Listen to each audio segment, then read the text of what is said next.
मैं सरदार हूं और ऐसी कई उदाहरणें हैं पंजाब के अंदर। अगर किसी मुस्लिम के पास कब्रिस्तान नहीं था तो सरदारों ने अपनी जमीन देके कब्रिस्तान बनाए। यह कौन सा अधिकार है कि मैं किसी को चीज दान देना चाहता हूं? और इसको कौन बताएगा? रिजू साहब ये बताएंगे कि ये प्रैक्टिसिंग मुस्लिम है या नहीं है? यह सरासर अन्याय है। कल को श्रोमणी गुरुद्वारा प्रबंधक कमेटी 1925 का सिखों का जो एक्ट है आप उसमें भी संशोधन करेंगे।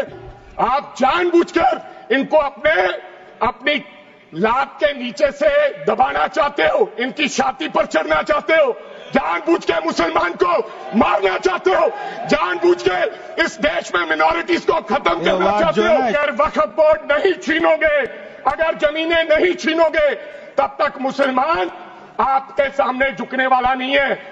और फिर क्या कहा गृह मंत्री साहब ने? बिल का विरोध करने के लिए खड़ा हुआ हूं। मैंने आज देश के गृह मंत्री का अच्छे तरीके से भाषण सुना और उन्होंने बार बार एक ही बात को 2-3 बातों को ज्यादा जोर दिया। एक तो उन्होंने कहा कि विरोधी दल भ्रम फैला रहे हैं, मुसलमानों के बीच डर फैला रहे हैं। ये हमने फैलाया हुआ डर नहीं है। जब देश के मुसलमान को लगा कि देश में बीजेपी में 240 संसदों में एक भी मुसलमान सांसद नहीं है, हमारे लिए जगह नहीं है, तो वो डरने लगा। जब आपने कब्रिस्तान की बात की, आपने शमशान घाट की बात की, तो वो डरने लगा। जब गोधरा हुआ, जब मुजफ्फरनगर हुआ, जब दिल्ली हुआ, जब हरियाणा मेवात में दंगे हुए, तो देश का मुसलमान डरने लगा।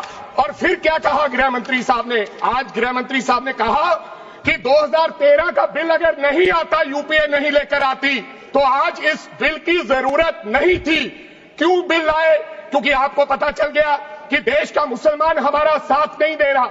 हमने हथकंडे अपना लिए, हमने आरएसएस की नीति अपना ली, हमने डंडा अपना लिया, दंगे हो गए, लेकिन मुसलमान हमारे साथ आने के लिए तैयार नहीं है। फिर आपको पता चला, आपने एक और आंकड़ा दिया, आपने कहा 1913 से 2013 तक केवल 18 लाख मुसलमानों का जमीन था और 2013 से अब तक 21 लाख और हो गया, यानी कि 39 लाख टोटल जमीन हो गया। तो आपको किसी ने समझाया मुसलमान को अगर आपके बस में करना है, ये आरएसएस की नीति नहीं अपनाएगा जितनी देर आप इनकी सांस प्रणाली बंद नहीं करोगे। अगर वक्फ बोर्ड नहीं छीनोगे, अगर जमीनें नहीं छीनोगे, तब तक मुसलमान आपके सामने झुकने वाला नहीं है।